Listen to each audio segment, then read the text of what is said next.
So, the book that I'm going to be talking about today is called Until I Am Free, and the author is Keisha M. Blaine. The author is an American historian who currently teaches as a professor at the University of Pittsburgh, and she got her PhD from Princeton in 2014. She has focused on African American history for the majority of her career and even served as the president of the African American Intellectual Society at one point. She has written prior to this book, and her previous books have received awards and nominations. In fact, a book that she published in 2018 won the first award from the Berkshire Conference of Women Historians. In this book specifically, we learn about the impact that Fannie Lou Hamer had on Keisha and Blaine when she first learned about her in school, and that almost all of the issues that Fannie was advocating for during her lifetime were never solved, and therefore are still extremely relevant to us today.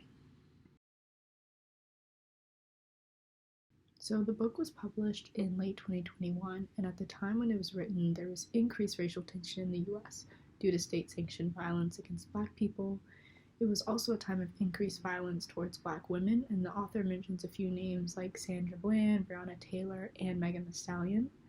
The BLM movement had gained increasing global popularity, so there were protests breaking out all over the world with people asking for change. In terms of the historical context of when the events in the book actually occurred, it was during the Cold War, which was a time of anti-communism, highly patriotic attitudes, and increased consumerism. And it was also a time where speaking out against the government could draw a lot of criticism and negative feedback, which is something that Hamer did receive because she spoke out quite often. The storyline of the book is really just a chronological timeline of Fannie's life, and we're given really detailed descriptions of all the important events that really shaped who Fannie ended up becoming as a person. And one thing that's really clear from the beginning of the book is that her childhood had a massive impact on who she was. So one example of this is that on top of working at the plantation, Fannie's father was also a preacher, so she learned her love of religion from him, and that really stuck with her for the rest of her life. She also, as a child, understood the struggles that her parents went through at the hands of the white plantation owners just to keep their children fed and housed. So this could have sparked her passion for fighting for equality. On top of this, the author highlights her most important actions, activism, and speeches, so we really understand just how important of a figure she was. One really interesting thing that the author does is at the beginning of each chapter, the author gives us a present day example that was still relevant in Fannie's lifetime of something that people were struggling with. So the author is able to connect, the past with the present through common issues that people are still dealing with. So one example of this is that in chapter 6, we hear about the creation of the Poor People's Campaign, which present day was created in 2017, but was actually inspired by MLK's idea to start a campaign of the same name in the 60s. And it's just really interesting because actually poverty has only gotten worse since then, so the concept of improving public policy to help those who are less fortunate is still extremely relevant today. There were a lot of aspects of this book that I found really interesting and touching, but I'm just going to focus on three. So the first one is Fannie's forced sterilization, which occurred when she went to just get a routine surgery done on her uterus, but the doctor did a hysterectomy while he was there. At the end of the surgery, he didn't even let her know that he had done this extra procedure. She actually had to hear about it from someone on the plantation, like the plantation owner's wife, who actually happened to be related to the doctor, so she wasn't even told directly.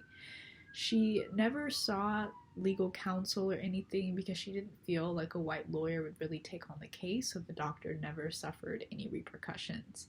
He did, however, fully remove her ability to have her own children, which is something that Fannie had always wanted to do. Another aspect that I found really interesting was Fannie's opposition to birth control, as well as her thoughts on gender relations.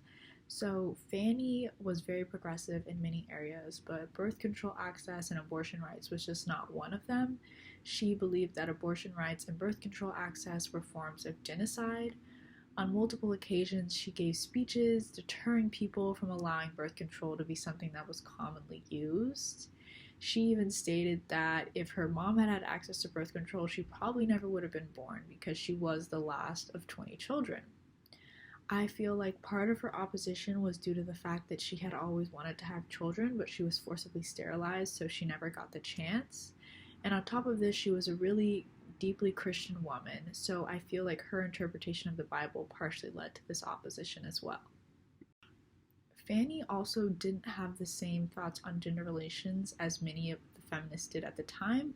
In fact, never in her lifetime did she actually consider herself to be a feminist.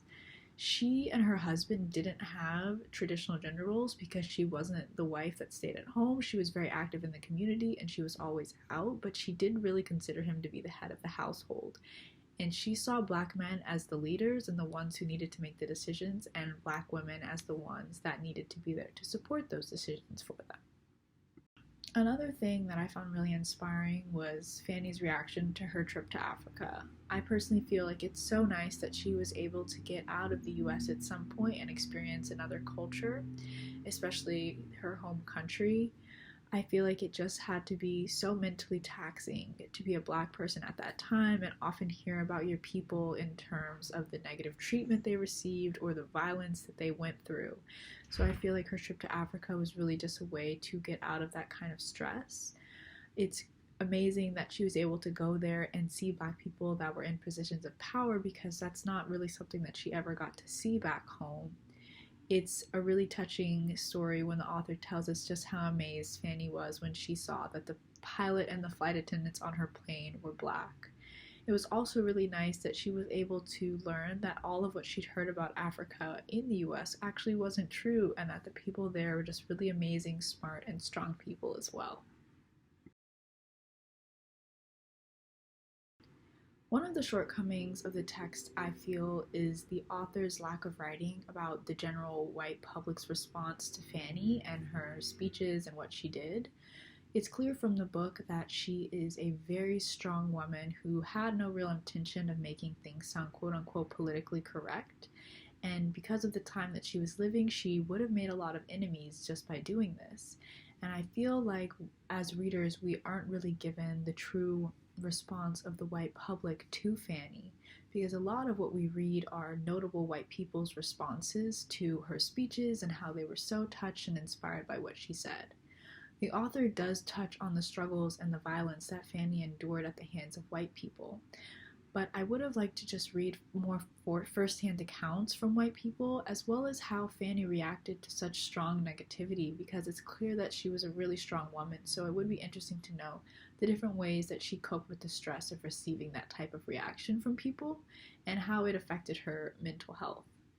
I also think it would have been really interesting to learn about how the public opinion changed, or if it did at all, once she passed away, to see if white people's general opinion had become more positive or not. I definitely think that this book will introduce readers to a new perspective, because I know personally, and for many people, that growing up, what we learn about the civil rights movement and a lot of the literature we read is very male-centric, because a lot of the formal leaders in the civil rights movement were men. They just had the real authority positions.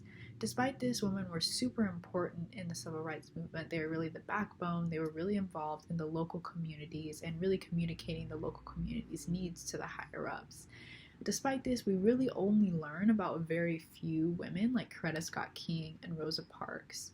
So I think it's really important that we are able to broaden our perspective about who's involved in the civil rights movement, and it's very obvious that Fanny had a real big impact on those who were fortunate enough to be around her or to hear her speak. So I think it's really important that everyone be exposed to her perspective and her life.